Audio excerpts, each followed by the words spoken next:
तो इस वीडियो में हम यार एलिमिनेशन रिएक्शन देखने वाले हैं। एलिमिनेशन रिएक्शन जो कि दो तरीके की होती है, एक इवन एलिमिनेशन और E2 एलिमिनेशन। तो ये इवन और E2 क्या है, इनको हम आगे देखने वाले हैं। सबसे पहले हम समझ लेते हैं ये एलिमिनेशन रिएक्शन है क्या। तो जैसा कि नाम से इसके पता चल रहा है, कोई चीज़ एलिमिनेट हो रही होगी।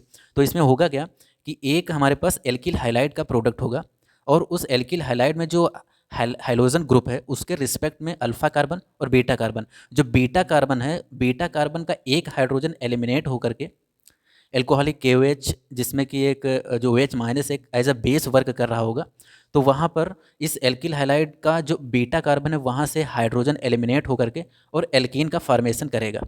तो एलिमिनेशन रिएक्शन में कोई एल्किल हाइलाइड होगा और उस एल्किल हाइलाइड का जो हाइड्रोजन ग्रुप के रिस्पेक्ट में बीटा कार्बन है उसका हाइड्रोजन एलिमिनेट होकर के एल्कीन बना रहा होगा। इसे हम डी हाइड्रोहाइलोजिनेशन कहते हैं। क्यों? क्योंकि एक तो हाइड्रोजन का एलिमिनेशन हो रहा है इस प्रोडक्ट से, तो डी हाइलोजिनेशन, और डी हाइड्रोहाइलोजिनेशन मतलब साथ साथ में वाटर भी एलिमिनेट हो रहा है। वाटर कैसे? जो ये OH माइनस है एल्कोहलिक KOH का, जो एज अ बेस वर्क कर रहा है ये, और इस कार्बन का जो बीटा कार्बन का हाइड्रोजन है तो एज अ एसिड वर्क करेगा। तो ये OH माइनस और H प्लस ये दोनों वाटर के रूप में एलिमिनेट होंगे और हाइड्रोजन ग्रुप एलिमिनेट हो रहा होगा। तो एलिमिनेशन रिएक्शन में हमको एल्कीन मिलेगी। अब ये एल्कीन कितने टाइप की होती है? तो ये एल्कीन का जो प्रोडक्ट है ये दो तरीके का बन सकता है। एक तो सेटजेप प्रोडक्ट और दूसरा हाफमैन। सेटजेप प्रोडक्ट होगा और दूसरा हाफमैन प्रोडक्ट होगा। तो ये दोनों प्रोडक्ट क्या हैं इनको समझ लेते हैं। तो मान लेते हैं हमारे पास कोई एल्किल हाइलाइड है, ये ऐसा है, इसमें अल्फा कार्बन ये हुआ, इसके रिस्पेक्ट में इस हाइड्रोजन ग्रुप क्लोरीन ग्रुप के रिस्पेक्ट में दो बीटा कार्बन होंगे, एक ये वाला और एक ये वाला। तो या तो हाइड्रोजन इस बीटा कार्बन से एलिमिनेट हो या तो हाइड्रोजन इस बीटा कार्बन से एलिमिनेट हो।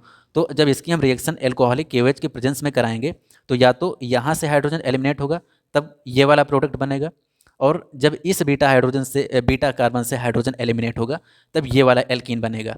तो ये दोनों प्रोडक्ट की पॉसिबिलिटी है बनने की। तो ये जो प्रोडक्ट होगा जो ज़्यादा स्टेबल होगा, जिसके पास ज़्यादा अल्फा हाइड्रोजन्स होंगे, वो सेटजेप प्रोडक्ट होगा। तो जो सेटजेप प्रोडक्ट होगा वो ज़्यादा स्टेबल होगा। क्यों? इट इज़ मोर स्टेबल, ये मोर स्टेबल होगा क्योंकि इसके पास अल्फा हाइड्रोजन के नंबर ज़्यादा होंगे। वहीं दूसरा जो प्रोडक्ट बनेगा वो हाफमैन प्रोडक्ट होगा। अब इन दोनों रिएक्शंस में जो E1 एलिमिनेशन रिएक्शन और E2 एलिमिनेशन रिएक्शंस हैं इनमें हम डिफरेंस देख लेते हैं। तो E1 जो एलिमिनेशन रिएक्शन है ये यूनिमॉलिकुलर होती है, जैसा कि इसके नाम से ही पता चल रहा है, E1 मतलब यूनिमॉलिकुलर रिएक्शन। तो E1 यूनिमॉलिकुलर रिएक्शन, इसमें केवल एक मॉलिक्यूल इन्वॉल्व हो रहा होगा और ये दो स्टेप में होगी। क्यों? क्योंकि पहले स्टेप में एक का एलिमिनेशन होगा और फिर दूसरे स्टेप में एल्कीन का फॉर्मेशन होगा। वहीं E2 जो एलिमिनेशन रिएक्शन है वो बाई मॉलिकुलर रिएक्शन है, एक ही स्टेप में दोनों चीज़ें एलिमिनेट हो रही होंगी। इसलिए चूंकि ये यूनिमॉलिकुलर है, दो स्टेप में हो रही है, तो जो इसकी रेट होगी वो केवल एल्किल हाइलाइड पर डिपेंड कर रही होगी, जो कि पहला स्टेप में होगा। तो rate is equal to K into concentration of RX alkyl halide. वहीं E2 रिएक्शन में जो रेट होगी R is equal to K concentration of alkyl halide and concentration of OH minus. तो ये वन स्टेप में होगी, लेकिन ये सेकेंड ऑर्डर की रिएक्शन होगी। वहीं E1 जो होगी ये फर्स्ट ऑर्डर की रिएक्शन होगी। E1 एक वीक बेस के प्रेजेंस में हम हीट कर देंगे तो E1 रिएक्शन के लिए उतना एनफ होगा कंडीशंस। वहीं E2 के लिए हमको एक स्ट्रॉन्ग बेस चाहिए होगा, जैसे कि एल्कोहलिक KOH हुआ, सोडियम अमीन हुआ NaNH2। अगर हम बात करें E1 रिएक्शन में, तो E1 रिएक्शन में कार्बोकेटायन का फॉर्मेशन होता है। चूँकि ये दो स्टेप में होगी तो एक स्टेप में कार्बोकेटायन का फॉर्मेशन होगा और दूसरे स्टेप में उस कार्बोकेटायन की हेल्प से हम एलिमिनेट करके एल्कीन बना रहे होंगे।